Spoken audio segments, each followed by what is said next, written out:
కాబట్టి ఇప్పుడు సంపాతి వాక్కులు విని వాళ్ళందరూ దక్షిణ సముద్రానికి ఉత్తర తీరంలో కూర్చున్నారు. 100 యోజనముల లవణ సముద్రాన్ని దాటి వెళ్ళాలి. ఎవరు 100 యోజనముల సముద్రాన్ని దాటి వెడతారు? అందరూ ఎవరి బలాన్ని వాళ్ళు చెప్తున్నారు. అందులో పెద్ద పెద్ద వానరులు ఉన్నారు. వాళ్ళందరూ ఏదో 30 అన్నారు, 40 అన్నారు, 50 అన్నారు, 60 అన్నారు, 70 అన్నారు. అంగదుడు అన్నాడు, నేను 100 యోజనములు దాటి లంకాపట్టణానికి వెడతాను, కానీ తిరిగి రాగలనో రాలేనో చెప్పలేనన్నాడు. మరి ఎవరు వెడతారు? ఒక్క స్వామి హనుమ మాత్రం సముద్ర తీరంలో మిగిలిన వానరులకందరికీ దూరంగా కూర్చుని రామనామ జపం చేస్తున్నారు. తన బలం తనకి తెలియదు. ఇప్పుడు జాంబవంతుడు హనుమ దగ్గరికి వెళ్ళారు. వెళ్ళి, నాయనా హనుమ, వానరజాతి యొక్క పరువు ప్రతిష్టలన్నీ నీ చేతుల మీద ఉన్నాయి. ఇంతటి బల సంపన్నుడవి. ఈ లోకంలో ముగ్గురున్నారు గమనవేగం ఉన్నవారు. అంత వేగంగా వెళ్ళగలిగినటువంటి ప్రాణి 4వది లేదు. మొట్టమొదటి వాడు వాయుదేవుడు నీ తండ్రి, 2వ వాడు గరుత్మంతుడు, 3వ వాడు నువ్వు.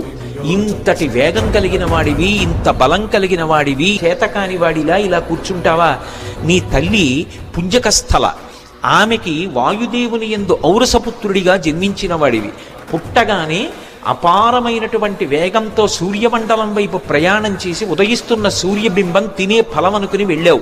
ఇంద్రుడు వజ్రం పెట్టి కొడితే హనువులంటే నీ యొక్క దవడ సొట్టబడి కింద పడ్డావు కాబట్టి నీకు హనుమ అని పేరొచ్చింది.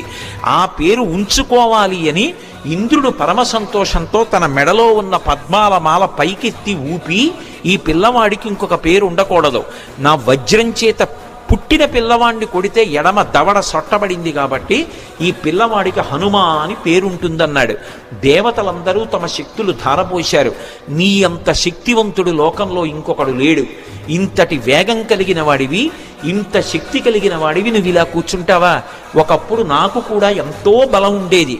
వామనమూర్తిగా శ్రీ మహావిష్ణువు ఈ భూమ్యాకాశములనన్నింటినీ ఆక్రమిస్తే ఇంతంతైవటుడింతయై వరుయుతానింతై యభోవీధిపై అంతై తోయదమండలగ్రమణ కల్లంతై ప్రభారాశిపై అంతై చంద్రునకంతయై ధ్రువునిపై అంతై మహర్వాటిపై అంతై సత్యపదోన్నతుండకుచు బ్రహ్మాండంత సంవర్ధియ్యి అని పెరిగిపోతే ఆ వామనమూర్తికి త్రివిక్రమావతారానికి 21 మార్లు ప్రదక్షిణం చేశాను నేను.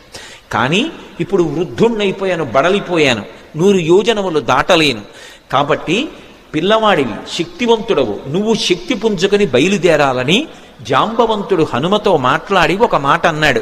జాంబవంతుడు రామాయణంలో ఏదైనా చెప్పాడు అంటే దానికి ఒక ప్రమాణం ఉంటుంది. ఎందుకంటే సృష్టికర్త అయిన బ్రహ్మగారు ఆవలిస్తే బ్రహ్మగారి అంశతో బయటికి వచ్చినటువంటి వాడు.